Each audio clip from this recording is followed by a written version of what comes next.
Linseed, जिसे हम अलसी के नाम से जानते हैं, एक बहुत ही स्पेशल फसल है। ये सिर्फ एक चीज नहीं है, यह हमें दो इंपॉर्टेंट प्रोडक्ट्स देती है। इसके सीड्स से हमें ओनिल मिलता है, जो हमारे लिए बहुत हेल्दी है। यह ओनिल कई इंडस्ट्रीज में पेंट और वार्निश बनाने के लिए भी यूज होता है।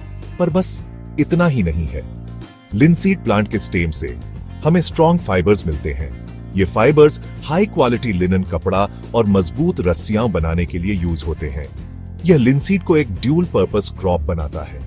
यह किसानों को सीड्स और प्लांट के डंठल दोनों से कमाने का मौका देता है, जिससे यह खेती के लिए एक वैल्यूएबल चॉइस बन जाती है। इसकी वर्सैटिलिटी ही इसे दूसरे ट्रेडिशनल क्रॉप्स से अलग बनाती है। लिनसीड के यूजेस बहुत और अलग अलग हैं, जो हमारी लाइफ को कई तरह से टच करते हैं। सीड्स न्यूट्रिशन का पावर हाउस है। वे ओमेगा 3 फैटी एसिड से भरपूर होते हैं, जो हमारे हार्ट और ब्रेन हेल्थ के लिए बहुत अच्छे होते हैं। कई लोग रोस्टेड लिनसीड सीड्स को हेल्दी स्नैक के रूप में खाते हैं या उन्हें अपने डेली फूड में ऐड करते हैं। इन सीड्स से निकाला गया ओनिल, जिसे फ्लैक्ससीड ओनिल के नाम से जाना जाता है, हेल्थ सप्लीमेंट के रूप में बेचा जाता है। हमारी किचन से परे यह ओनिल इंडस्ट्रीज में एक क्रूशियल रोल निभाता है। यह एक नेचुरल ड्राइंग ओनिल है, जिसका मतलब है कि यह पेंट और इंक को तेजी से सूखने में हेल्प करता है। यह इसे केमिकल बेस्ड प्रोडक्ट्स के लिए एक एनवायरमेंटली फ्रेंडली ऑल्टरनेटिव बनाता है। एक किसान के लिए सही फसल चुनना सबसे इंपॉर्टेंट डिसीजन है। लिनसीड कई रीजंस से एक बहुत अट्रैक्टिव ऑप्शन प्रेजेंट करता है। ये एक हार्डी क्रॉप है, जिसे बहुत ज्यादा पानी की जरूरत नहीं होती है। यह इसे उन एरियाज के लिए सूटेबल बनाता है जहां पानी हमेशा भरपूर नहीं होता, खासकर रबी सीजन।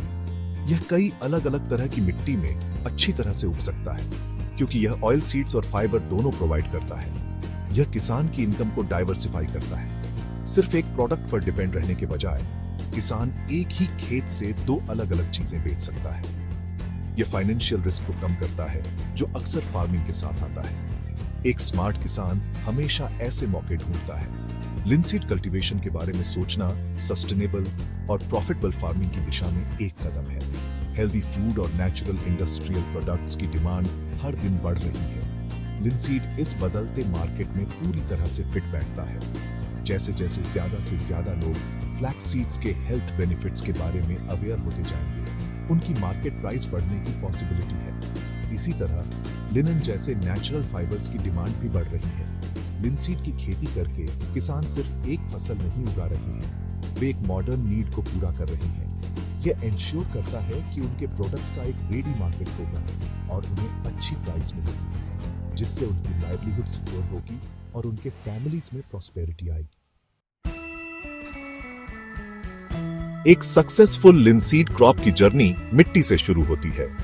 लिनसीड मीडियम से हैवी लोम सॉइल्स में सबसे अच्छा उगता है।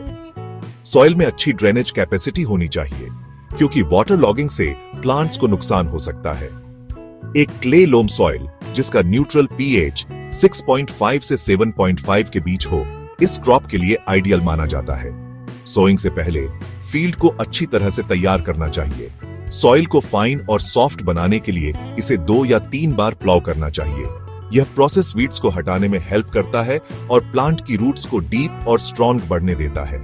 एक अच्छी तरह से तैयार किया गया फील्ड वह फाउंडेशन है, जिस पर एक हेल्दी क्रॉप खड़ी होती है। इसलिए इस स्टेप को कभी भी जल्दबाजी नहीं करनी चाहिए। अच्छी यील्ड पाने के लिए सही तरह के सीड का चुनाव बहुत इंपॉर्टेंट है। लिनसीड की कई इंप्रूव्ड वैरायटीज अवेलेबल हैं, जो डिजीजेस के लिए रेजिस्टेंट हैं और हायर प्रोडक्शन देती है। नीलम, पूसा 3 और T3987 जैसी वैरायटीज अपने अच्छे ओनिल कंटेंट और यील्ड के लिए किसानों के बीच पॉपुलर चॉइसेस हैं। हमेशा एक रिलायबल सोर्स जैसे गवर्नमेंट सीड सेंटर या एक ट्रस्टेड एग्रीकल्चरल शॉप से सर्टिफाइड सीड्स खरीदना एडविजिबल है। सोइंग से पहले सीड्स को थिरम जैसे फंगिसाइड से 2.5 ग्राम पर किलोग्राम सीड की रेट से ट्रीट किया जाना चाहिए। यह सिंपल स्टेप यंग सीडलिंग्स को सॉइल बॉर्न डिजीजेस से प्रोटेक्ट करता है। सोइंग का टाइम और मेथड क्रॉप की सक्सेस में एक क्रिटिकल रोल निभाते हैं। लिनसीड बोने का सबसे अच्छा टाइम रबी सीजन के दौरान होता है, टिपिकली अक्टूबर के लास्ट वीक से नवंबर के सेकेंड वीक तक। सही टाइम पर सोइंग करने से क्रॉप को विंटर कोल्ड शुरू होने से पहले अच्छी तरह से बढ़ने में हेल्प मिलती है। सीड्स को एक सीड ड्रिल का यूज करके रोज में बोना चाहिए। रोज के बीच की डिस्टेंस लगभग 30 सेंटीमीटर होनी चाहिए। और सीड्स को 3 से 4 सेंटीमीटर की डेप्थ पर बोना चाहिए। लिनसीड के प्योर क्रॉप के लिए पर हेक्टेयर लगभग 25 से 30 किलोग्राम सीड की जरूरत होती है। रोज में सोइंग करने से बाद में वीडिंग और दूसरे इंटरकल्चरल ऑपरेशंस करना आसान हो जाता है। लिनसीड प्लांट की हेल्दी ग्रोथ के लिए प्रॉपर न्यूट्रिशन एसेंशियल है। फर्टिलाइजर्स की एक बैलेंस्ड डोज क्रॉप को जरूरी न्यूट्रिएंट्स प्रोवाइड करती है। एक इरिगेटेड क्रॉप के लिए एक जनरल रिकमेंडेशन है कि per hectare 60 kilogram nitrogen, 40 kilogram phosphorus और 20 किलोग्राम पोटाश अप्लाई किया जाए। नाइट्रोजन का हाफ और फास्फोरस और पोटाश की पूरी क्वांटिटी सोइंग के टाइम सॉइल में अप्लाई की जानी चाहिए। नाइट्रोजन का बचा हुआ हाफ फर्स्ट इरिगेशन के बाद टॉप ड्रेसिंग के रूप में अप्लाई किया जाना चाहिए, जो यूजुअली सोइंग के लगभग 30 से 35 डेज बाद किया जाता है। यह स्प्लिट एप्लीकेशन इंश्योर करता है कि प्लांट को अपनी ग्रोथ स्टेजेस के दौरान न्यूट्रिएंट्स की कंटिन्यूअस सप्लाई मिलती रहे। एक बार जब लिनसीड के सीड्स उग जाते हैं तो क्रॉप के बढ़ने के लिए केयरफुल मैनेजमेंट की जरूरत होती है। इरिगेशन एक की फैक्टर है। लिनसीड एक ऐसी क्रॉप है जिसे कम पानी की जरूरत होती है, लेकिन टाइमली इरिगेशन से यील्ड में सिग्निफिकेंट बूस्ट मिल सकता है। फर्स्ट इरिगेशन क्रूशियल है और सोइंग के लगभग 30 से 35 डेज बाद दिया जाना चाहिए, जो ब्रांचिंग स्टेज के दौरान होता है। सेकेंड इरिगेशन सोइंग के लगभग 70 से 75 डेज बाद फ्लावरिंग और पॉट फॉर्मेशन के टाइम प्रोवाइड किया जाना चाहिए। ये 2 स्टेजेस पानी की जरूरतों के लिए सबसे क्रिटिकल हैं। हैवी इरिगेशन से बचना इंपॉर्टेंट है, क्योंकि ज्यादा पानी से प्लांट्स गिर सकते हैं, जिससे यील्ड लॉस हो सकता है। वीड कंट्रोल लिनसीड कल्टीवेशन में एक और इंपॉर्टेंट टास्क है। वीड्स सनलाइट, पानी और न्यूट्रिएंट्स के लिए क्रॉप के साथ कंपटीशन करते हैं, जिससे फाइनल यील्ड कम हो सकती है। फर्स्ट वीडिंग और होइंग सोइंग के लगभग 25 से 30 डेज बाद फर्स्ट इरिगेशन से पहले की जानी चाहिए। यह वीड्स को हटाने में हेल्प करता है और सॉइल को ढीला भी करता है, जिससे रूट्स के चारों ओर एयर सर्कुलेशन इंप्रूव होता है। अगर लेबर शॉर्टेज के कारण मैनुअल वीडिंग पॉसिबल नहीं है तो केमिकल विडिसाइड्स का यूज किया जा सकता है। आइसोप्रोट्यूरोन जैसे हर्बिसाइड्स को फर्स्ट इरिगेशन के बाद स्प्रे किया जा सकता है, ताकि लिनसीड फील्ड्स में पाए जाने वाले कॉमन वीड्स को इफेक्टिवली कंट्रोल किया जा सके। केमिकल्स का यूज करते समय हमेशा रिकमेंडेड डोज और सेफ्टी प्रिकॉशंस को फॉलो करें। लिनसीड क्रॉप्स कभी-कभी डिजीजेस और पेस्ट से अफेक्टेड हो सकते हैं। सबसे कॉमन डिजीजेस रस्ट और विल्ट हैं। रस्ट लीव्स और स्टेम पर छोटे रेडिश ब्राउन पस्ट्यूल्स के रूप में दिखाई देता है, जबकि विल्ट पूरे प्लांट को मुरझाकर मरने का कारण बनता है। इन डिजीजेस को रोकने के लिए डिजीज रेजिस्टेंट वैरायटीज का यूज करना सबसे अच्छा है। क्रॉप रोटेशन भी एक अच्छी प्रैक्टिस है। एक ही फील्ड में साल दर साल लिनसीड लगाने से बचें। लिनसीड पर अटैक करने वाला मेन पेस्ट बर्ड फ्लाई है। इस फ्लाई के मैगॉट्स फ्लावर्स और डेवलपिंग पॉड्स को डैमेज करते हैं, जिससे सीड यील्ड में सिग्निफिकेंट रिडक्शन होता है। फ्लावरिंग स्टेज पर डाइमेथोएट जैसे सूटेबल इंसेक्टिसाइड का स्प्रे करने से इस पेस्ट को इफेक्टिवली कंट्रोल करने में हेल्प मिल सकती है। सही टाइम पर हार्वेस्टिंग सबसे अच्छी क्वालिटी के सीड्स और फाइबर पाने के लिए एसेंशियल है। लिनसीड क्रॉप सोइंग के लगभग 130 से 140 डेज बाद यूजुअली मार्च या अप्रैल के मंथ में हार्वेस्ट के लिए रेडी हो जाता है। हार्वेस्ट का सही टाइम तब होता है जब लीव्स सूख जाती हैं, स्टेम येलोइश हो जाते हैं और सीड पॉड्स ब्राउन हो जाते हैं और हिलाने पर खड़खड़ाहट की आवाज करते हैं। प्लांट्स को सिकल का यूज करके जमीन के करीब से काटना चाहिए। हार्वेस्टिंग के बाद प्लांट्स को छोटे बंडल्स में बांधा जाता है और कुछ दिनों तक सन में सूखने के लिए फील्ड में छोड़ दिया जाता है। एक बार ठीक से सूख जाने के बाद सीड्स को थ्रेशिंग द्वारा पॉड्स से अलग किया जाता है, चाहे मैन्युअली या थ्रेशर से।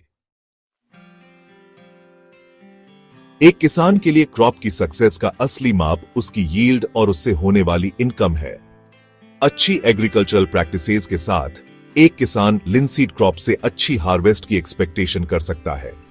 ऑन एवरेज एक इरिगेटेड क्रॉप से लिनसीड सीड्स की यील्ड पर हेक्टेयर लगभग 15 से 20 क्विंटल होती है। एक रेनफेड क्रॉप के लिए यील्ड टिपिकली कम होती है, पर हेक्टेयर लगभग 8 से 10 क्विंटल। सीड्स के अलावा किसान को स्ट्रॉ या डंठल भी मिलते हैं, जो पर हेक्टेयर लगभग 25 से 30 क्विंटल ड्राई स्ट्रॉ दे सकते हैं। यह स्ट्रॉ उन इंडस्ट्रीज को बेचा जा सकता है जो लिनन फाइबर बनाते हैं, जिससे किसान के लिए उसी जमीन के टुकड़े से इनकम का एक और सोर्स जुड़ जाता है। लिनसीड कल्टीवेशन की इकोनॉमिक्स किसान के लिए बहुत फेवरेबल है। कल्टीवेशन की कॉस्ट, जिसमें सीड्स, फर्टिलाइजर्स, लेबर और इरिगेशन पर एक्सपेंस शामिल है, कई दूसरी कमर्शियल क्रॉप्स की तुलना में रिलेटिवली कम है। लिनसीड सीड्स की मार्केट प्राइस यूजुअली स्टेबल होती है और इसके हेल्थ बेनिफिट्स और इंडस्ट्रियल डिमांड के कारण अक्सर दूसरे ऑयल सीड्स की तुलना में हाईयार होती है। आइए एक सिंपल कैलकुलेशन पर विचार करें। अगर एक किसान को पर हेक्टेयर 15 क्विंटल की यील्ड मिलती है और मार्केट प्राइस पर क्विंटल लगभग 5,000 रुपीस है, तो सिर्फ सीड्स से ग्रॉस इनकम 75,000 रुपीस होगी। स्ट्रॉ बेचने से इसके ऊपर एडिशनल इनकम मिलती है। जब हम ग्रॉस इनकम से कल्टीवेशन की कॉस्ट घटाते हैं तो हमें नेट प्रॉफिट मिलता है, जो किसान के लिए असली अर्निंग है। कम इन्वेस्टमेंट और अच्छी मार्केट प्राइस के साथ लिनसीड फार्मिंग में प्रॉफिट मार्जिन काफी अट्रैक्टिव है। यह इसे एक एक्सीलेंट चॉइस बनाता है, खासकर छोटे और मीडियम साइज के किसानों के लिए जिनके पास लिमिटेड रिसोर्सेज हैं। क्रॉप का ड्यूल पर्पस नेचर एक सेफ्टी नेट के रूप में काम करता है। भले ही सीड प्राइस में थोड़ा फ्लक्चुएशन हो, फाइबर से होने वाली इनकम ओवरऑल अर्निंग्स को स्टेबल करने में हेल्प करती है। यह फाइनेंशियल सिक्योरिटी एक मेजर एडवांटेज है जो किसानों को लिनसीड कल्टीवेशन अपनाने के लिए इंकरेज करती है। कंक्लूजन में, लिनसीड फार्मिंग इंडियन किसानों के लिए एक वाइज और प्रॉफिटेबल वेंचर है। यह एक हार्डी क्रॉप है जिसे कम पानी और इन्वेस्टमेंट की जरूरत होती है, जिससे यह एग्रो क्लाइमेटिक कंडीशंस की एक वाइड रेंज के लिए सूटेबल है। हेल्दी लिविंग के बारे में बढ़ती अवेयरनेस और नेचुरल प्रोडक्ट्स की बढ़ती डिमांड ने लिनसीड सीड्स और फाइबर दोनों के लिए एक स्ट्रॉन्ग मार्केट बनाया है। मॉडर्न कल्टीवेशन टेक्निक्स को अपनाकर और अच्छी क्वालिटी की वैरायटीज चुनकर किसान हाई यील्ड प्राप्त कर सकते हैं और अच्छी इनकम कमा सकते हैं। यह एक ऐसी क्रॉप है जो न केवल इकोनॉमिक प्रॉस्पेरिटी का वादा करती है, बल्कि एक सस्टेनेबल और डाइवर्सिफाइड एग्रीकल्चरल सिस्टम को भी प्रमोट करती है।